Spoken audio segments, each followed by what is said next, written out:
अंकिता भंडारी हत्याकांड वारदात को हो चुके हैं 2 साल। उलझे हैं कई सवाल। वीआईपी का नाम अब भी राज। जानिए अब तक की पूरी कहानी। तो नमस्कार दोस्तों, स्वागत है एक बार फिर से आप सभी का प्यारा उत्तराखंड में।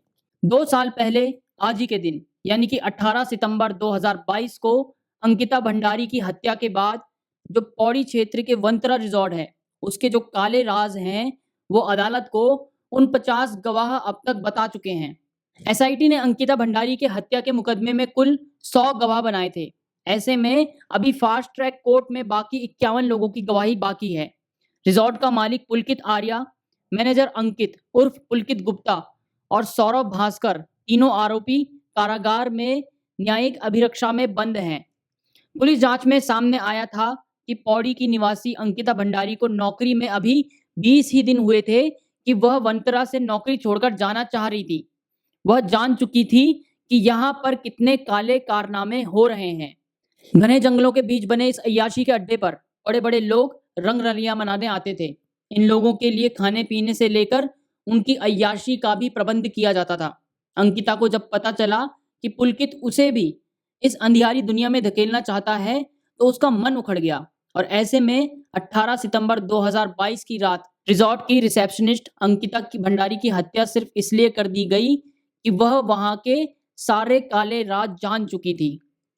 हत्या के बाद जब राज खुले तो पता चला कि पुलकित आर्या अंकिता को भी रिजॉर्ट में आने वाले एक वीआईपी के हवाले करना चाहता था।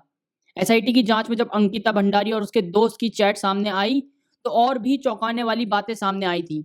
इस चैट से पता चला कि खुद पुलकित आर्या भी अंकिता पर बुरी नजर रखता था। उसने भी अंकिता के साथ छेड़खानी की थी। यह बात अंकिता ने अपने दोस्त पुष्प को व्हाट्सएप चैट में बताई थी। एसआईटी ने इस मामले में करीब 2 माह तक विवेचना की और न्यायालय में चार्जशीट दाखिल की। सरकार के आदेश पर मामला फास्ट ट्रैक कोर्ट में भी चल रहा है। अब भी जानना चाहते हैं लोग कि वीआईपी कौन था। जिस वीआईपी की बार बार बात चल रही है, उस वीआईपी का नाम क्या है? जो उत्तराखंड की जनता है वो अभी भी उस वीआईपी का नाम जानना चाहती है। आपको बता दें कि इस मामले में एसआईटी ने गहनता से जांच करने का दावा किया है। यही कारण था कि एसआईटी ने 2-4 नहीं बल्कि केस मजबूत करने के लिए 100 गवाहों को बनाया। इसमें से बहुत से गवाहों के मजिस्ट्रेटरी बयान भी कराए गए। इस पूरे कांड का केंद्र रहा वीआईपी का आज तक पता नहीं चला। पुलिस की जांच और कुछ गवाहों की गवाही यह भी कहती है कि रिजॉर्ट में आने वाले मेहमान जो स्पेशल सर्विस चाहते थे, उन्हें वीआईपी कहा जाता था। लेकिन लोगों के अब ये बात गले नहीं उतर रही है कि कैसे मेहमान को ही वीआईपी कहा जा सकता है। एसआईटी का दावा यह भी था कि यहाँ आने वाले लोगों की लिस्ट चेक की गई है, तो उसमें भी किसी नामचीन व्यक्ति का नाम नहीं मिला है। ऐसे में अब भी यह प्रश्न है कि आखिर वीआईपी कौन था। यानी कि आपको बता दें कि जो पूरी जांच एसआईटी ने की है, एसआईटी ने जो रिजॉर्ट में आते थे लोग, जो मेहमान, जो गेस्ट रिजॉर्ट में आते थे रेगुलर या इर्रेगुलर, उन सभी की जांच की है। उसमें कोई भी ऐसा वीआईपी का नाम सामने नहीं आया है। हालांकि इस मामले में ऐसा एसआईटी ने कहा है कि ऐसा हो सकता है कि जो लोग स्पेशल सर्विस चाहते थे, उन्हीं को ही एक कोडवर्ड वीआईपी दे दिया जाता था। लेकिन लोगों की बात ये गले नहीं उतर रही है कि कैसे मेहमानों को वीआईपी कहा जा सकता है। तो ये जो वीआईपी शब्द है, जो ये वीआईपी का नाम है, जो बार बार अंकिता भंडारी हत्याकांड में आ रहा है, वो वीआईपी का नाम अभी तक लोगों को नहीं पता है। लोग कह रहे हैं कि ऐसा वीआईपी कौन है जो उस रिजॉर्ट में आकर स्पेशल सर्विस लेता था। लेकिन पुलिस के पास और एसआईटी के पास अभी इसका जवाब नहीं है। वो कह रहे हैं कि ऐसा कोई भी वीआईपी नहीं है, कोई भी वीआईपी पर्सन नहीं है जो कि इस रिजॉर्ट में आता था।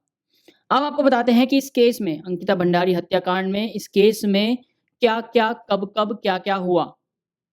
सबसे पहला जो केस में एंट्री होती है वो होती है 20 सितंबर 2022 को, जब रिजॉर्ट के मालिक पुलकित आर्या ने अंकिता भंडारी के गुम होने की राजस्व क्षेत्र पट्टी उदयपुर पल्ला में शिकायत की।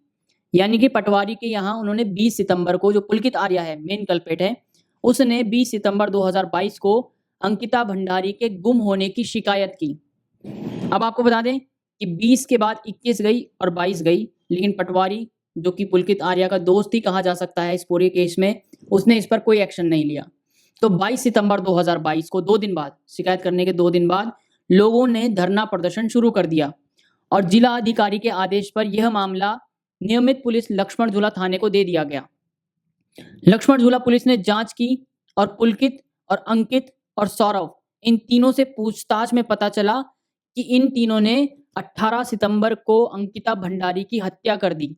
हत्या का कारण जो सामने आया था वो ये था कि ये जो तीनों हैं, तीनों जो दोषी हैं, तीनों अंकिता भंडारी पर अनैतिक कार्यों को करने का दबाव डाल रहे थे। राज बाहर ना आए, इन तीनों के काले राज बाहर ना आए, इसीलिए उन्होंने अंकिता भंडारी को चिल्ला नहर में धक्का दे दिया।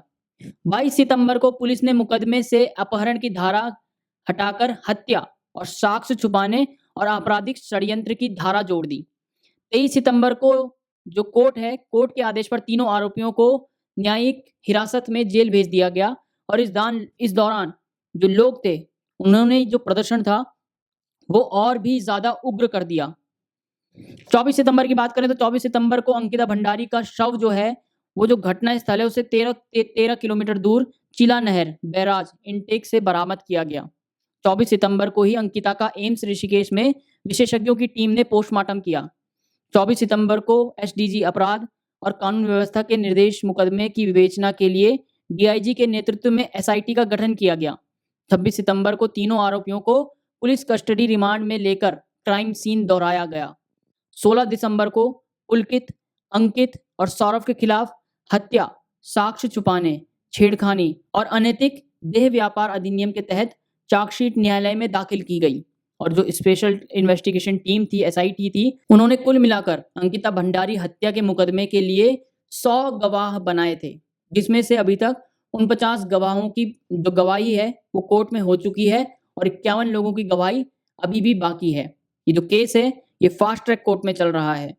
उप मुख्यमंत्री पुष्कर सिंह धामी ने भी इस केस के ऊपर चर्चा की है और उन्होंने कहा है कि अंकिता को न्याय मिलना चाहिए और जो दोषी हैं, चाहे वो पुलकित आर्या हो, पुलकित गुप्ता हो या सौरभ भास्कर हो, इन तीनों को ही सजा मिलनी चाहिए। बहरहाल 2 साल हो चुके हैं इस हत्याकांड को। 2 साल में एसआईटी का गठन हुआ, एसआईटी ने 100 गवाह बनाए, अपनी पूरी रिपोर्ट सबमिट की, कोर्ट के आगे चार्जशीट दाखिल की। चार्जशीट में हत्या, सबूत छुपाने, छेड़खानी और अनैतिक देह व्यापार अधिनियम के तहत जो ये 3 है आरोपी, इन तीनों के ऊपर केस किया। वीआईपी का नाम अभी भी सामने नहीं आया है। एज पर पुलिस और एसआईटी टीम, वीआईपी ऐसा कोई भी नहीं है जो कि जो रिजॉर्ट है वहाँ पर जाता था, लेकिन जो पब्लिक है, जनता है, वो ये मानने के लिए तैयार नहीं हो रही है।